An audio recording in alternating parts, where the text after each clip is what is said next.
నమస్తే, welcome to straight point. ఈ జపాన్కి ఏమైంది? ఆర్థిక వ్యవస్థలో కుదుపులా? ఎక్కడి నుండి ఎక్కడికి పడిపోయిందో చూసారా? ప్రపంచంలోని అతిపెద్ద ఆర్థిక వ్యవస్థను కలిగి ఉన్న దేశాలలో జపాన్ కూడా ఒకటని చెప్పడంలో సందేహం లేదు.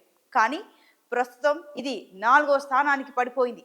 ఫిబ్రవరి 15వ తేదీన విడుదల చేసిన గణాంకాలను చూస్తే విస్తుపోతారు.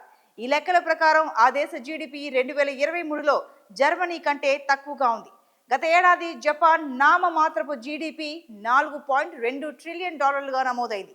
అదే సమయంలో జర్మనీ జీడిపి $4.4 ట్రిలియన్ ఉన్నట్టు తెలుస్తోంది.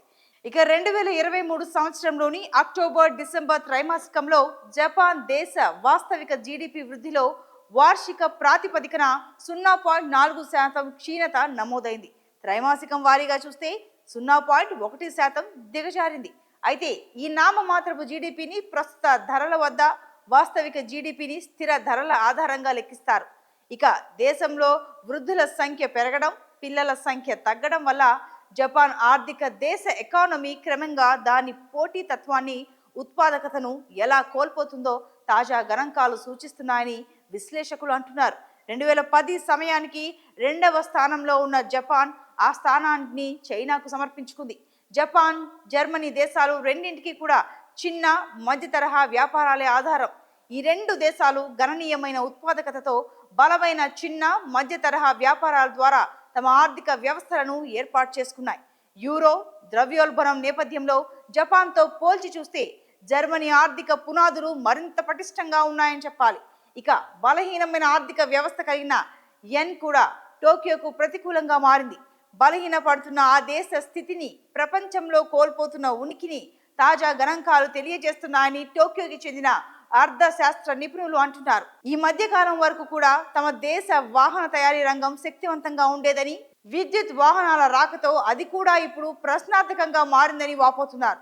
ప్రస్తుతం అభివృద్ధి చెందుతున్న దేశాలు ఇప్పటికే అభివృద్ధి చెందిన దేశాల మధ్య అంతరం తగ్గుతోందని కొందరు నిపుణులు చెబుతున్నారు.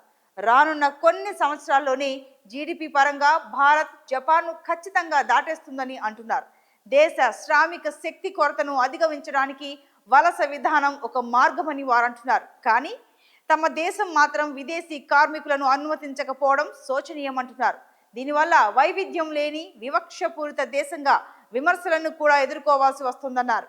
ఇలాంటి సమయంలో ప్రతికూలతను ఎదుర్కోవడానికి రోబోలను పెద్ద సంఖ్యలో రంగంలోకి దించడం మరో మార్గమన్నారు. కానీ ఇప్పటి వరకు ఆ దిశగా చేసిన ప్రయత్నాలు సంపూర్ణ ఫలితాలను ఇవ్వలేదని చెబుతున్నారు. సాధారణంగా జపాన్ను ఒక ఆర్థిక అద్భుతంగా కీర్తిస్తుంటారు. 2వ ప్రపంచ యుద్ధంలో అణుబాంబుల దాడికి గురైనప్పటికీ అనూహ్యంగా ఆ దేశం పుంజుకుని ఆశ్చర్యాన్ని కలిగించింది. ఈ దేశాన్ని ప్రపంచంలోని ఆర్థికవేత్తలంతా వేనోళ్ల కొనియాడారు. నిస్సారమైన భూములే ఉన్నప్పటికీ ప్రపంచంలోని అగ్రరాజ్యం అమెరికా తర్వాత 2వ అతిపెద్ద ఆర్థిక వ్యవస్థగా జపాన్ అవతరించిందని అంటారు.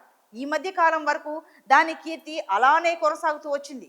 హోండా మోటార్, పానాసోనిక్ వంటి ప్రముఖ కంపెనీల వ్యవస్థాపకులు ఆ దేశ నిర్మాణంలో కీలక పాత్ర పోషించారని చెప్పాలి.